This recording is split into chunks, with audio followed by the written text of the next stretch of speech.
Pakistan federal union of journalist کے تمام عہدیداران اور یہاں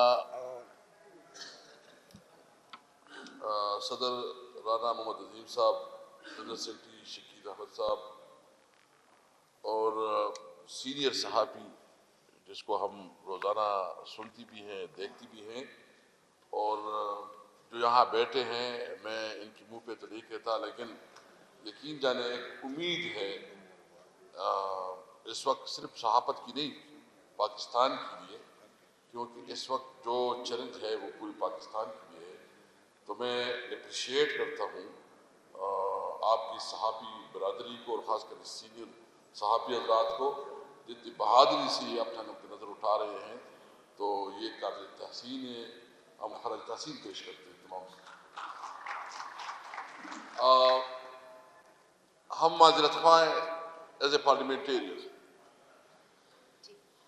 کیونکہ یہ جو پی کا ایکٹ پاس ہوا ہے، یہ اسمبلی سے پاس ہوا ہے، اگرچہ ان کی جو پروسیجرز ہے، جو طریقہ کار ہے، وہ کوئی اڈاپٹ نہیں کی گئی۔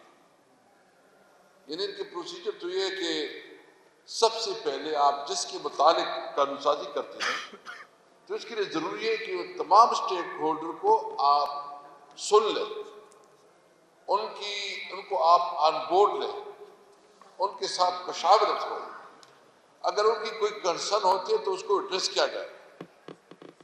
تو نہ اسمبلی میں اس کے اوپر کوئی پراپر ڈیبیٹ ہوئی، نہ اسٹینڈنگ کمیٹی میں اس کے اوپر کوئی پراپر ڈیبیٹ ہوئی، نہ پروسیجر فالو کیا گیا، اور نہ جو متعلقہ اسٹیک ہولڈرز ہے اس کو آن بورڈ کیا گیا۔ یہ جلدی کیا تھی؟ ہمیں پتہ ہے کہ ایک پارلیمنٹ جس میں لوگ بیٹھے ہیں وہ پبلک ریپرزنٹیٹیو نہ ہو تو اس کو کیا تکلیف ہوتی ہے کہ اس نے کون سی قانون سازی کرنی ہے، کون سا پبلک انٹرسٹ کو اس نے دیکھنا ہے۔ ان کا تو جو بوس کی طرف سے اس کو آرڈر ملتا ہے اس وہی کرے گا۔ یعنی آپ لوگ اس بات کے گواہ ہیں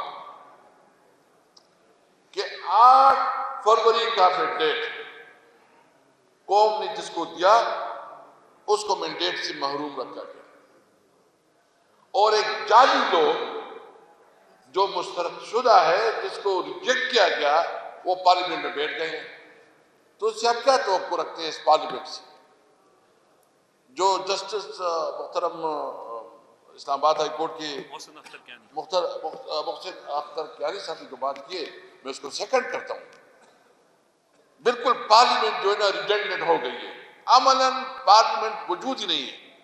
آرڈر آتا ہے ایک بس اس نے پاس ہونا ہے، حکومت کو اس سے کوئی کام نہیں ہے کہ وہ پبلک انٹرسٹ میں ہے کہ نہیں ہے، لیکن بس چونکہ آرڈر آیا ہے تو آرڈر کو اوبے کرنا ہوتا ہے۔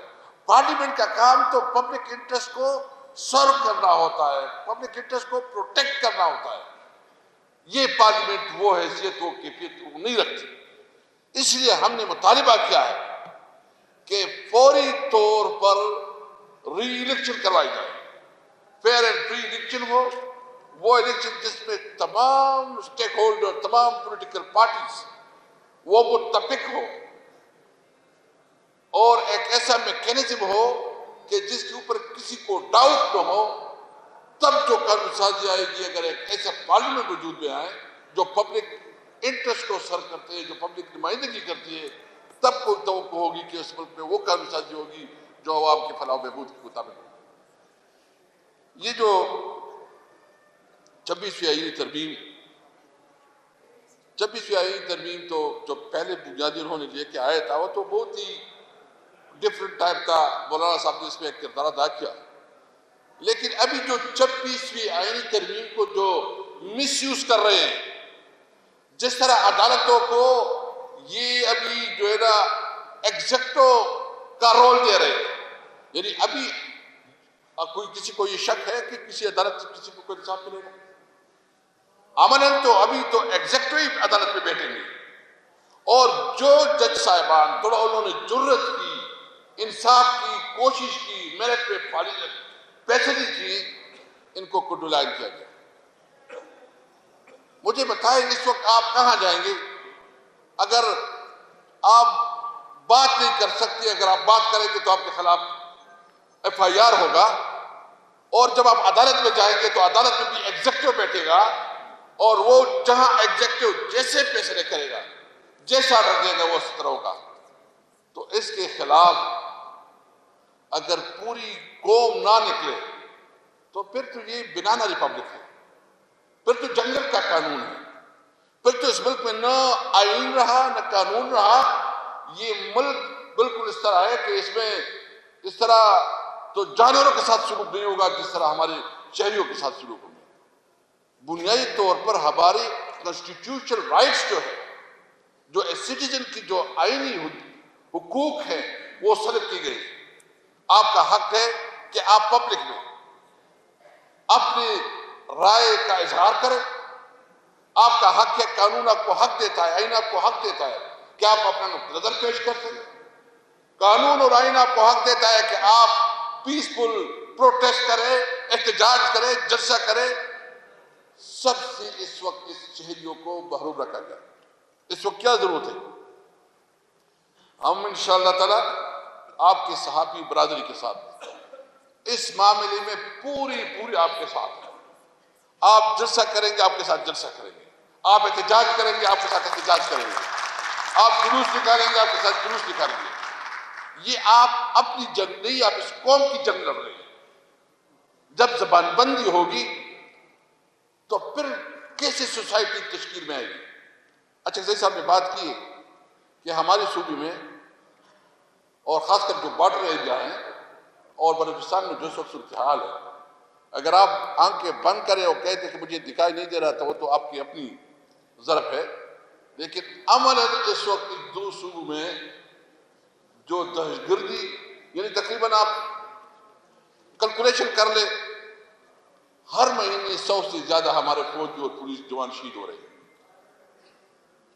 آپ اس کو کاؤنٹ کر لیں، اتنی شہادتیں تو جنگوں میں بھی نہیں ہوتی، کوئی سنجیدہ ہی نہیں لیتا، کوئی ڈیبیٹ بھی نہیں ہوتی، کوئی پارلیمنٹ کے اندر اس کے اوپر بات ہی نہیں ہوتی، بات کرو تو آپ کو موقع ہی نہیں ملتا۔ اس لیے ضرورت اس بات کی ہے کہ سب سے پہلے اگر ہم نے اس ملک کو آئین اور قانون کے مطابق نہیں چلایا، اس ملک میں قانون کی حکمرانی نہیں قائم کی، اس ملک میں ایک آزاد جوڈیشری اسٹیبلش نہیں کروائی، تو اس ملک کا کوئی مستقبل نہیں ہے۔ ہمیں ڈر ہے، ہم نے اپنی طرف سے جو ہمارا لیڈر ہے عمران خان، اس نے ہمیں بالکل کلیئر انسٹرکشن دیے، اور ہم نے مولانا صاحب کے ساتھ 1-2 میٹنگ رکھی ہے، مزید بھی ہماری اس کے ساتھ ایک ڈسکشن ہو رہی ہے۔ اجک زئی صاحب ہو گئے، علامہ ناصر صاحب، شاید خاقان عباسی اور دیگر سندھ کی جو پارٹیاں ہیں، ہم انشاءاللہ نیکسٹ ویک ادھر بھی جائیں گے۔ ہم 1 پوائنٹ ایجنڈا پہ تمام سیاسی پارٹیوں کو اکٹھا کر رہے ہیں کہ ملک کو آئین اور قانون کے مطابق چلاؤ۔ یہ ملک اس طرح نہیں چلے گا۔ مجھے بہت افسوس ہے، یہ جو وزیر قانون ہے اعظم نذیر تارڑ صاحب، بہت ہی ڈیسنٹ آدمی ہے، لیکن اس نے جو اپنی وقت میں جو اس وقت کردار ادا کیا ہے، جتنا عدالتوں کے خلاف اس کا کیونکہ جو جتنی بھی بار سچویشن میں اس کا بڑا اثر رسوخ ہے، اور جو قانون سازی ہوئی ہے، میں سمجھتا ہوں کہ اس نے اپنا ظلم کیا ہے اپنے کردار کے ساتھ۔ یہودی تو اتنی بڑی چیز نہیں ہے، شہباز شریف کو تو کوئی پرواہ نہیں ہے، وہ تو آنکھیں بند کی ہوئے ہیں، اس کو تو 17 سیٹوں سے ان کو جو ہے حکومت دی گئی، مریم بی بی ادھر بیٹھی ہے، اس طرح کی بات کر رہی ہے۔ لیکن ہم سمجھتے ہیں کہ جب آپ کے پاس عوام کا مینڈیٹ نہ ہو اور آپ حکومت پہ بیٹھے تو کوئی شرم، کوئی حیا تو نہیں ہونی چاہیے۔ اس لیے انشاءاللہ ہم آپ کی شانہ بشانہ ہیں، آپ سب نے ملک میں آئین اور قانون کی بالادستی کے لیے جنگ لڑنی ہے انشاءاللہ تعالی۔ سب نے ملک میں رول آف لا کے لیے جنگ لڑنی ہے، ہم سب نے ملک میں آزاد عدلیہ کے لیے جنگ لڑنی ہے انشاءاللہ تعالی۔ میں یہ آپ کو یقین دہانی کرتا ہوں کہ تحریک انصاف اور جو ہمارا الائنس ہے، اس میں آپ کی ہر قسم کی امداد اور سپورٹ کرے گی۔ شکریہ، السلام علیکم۔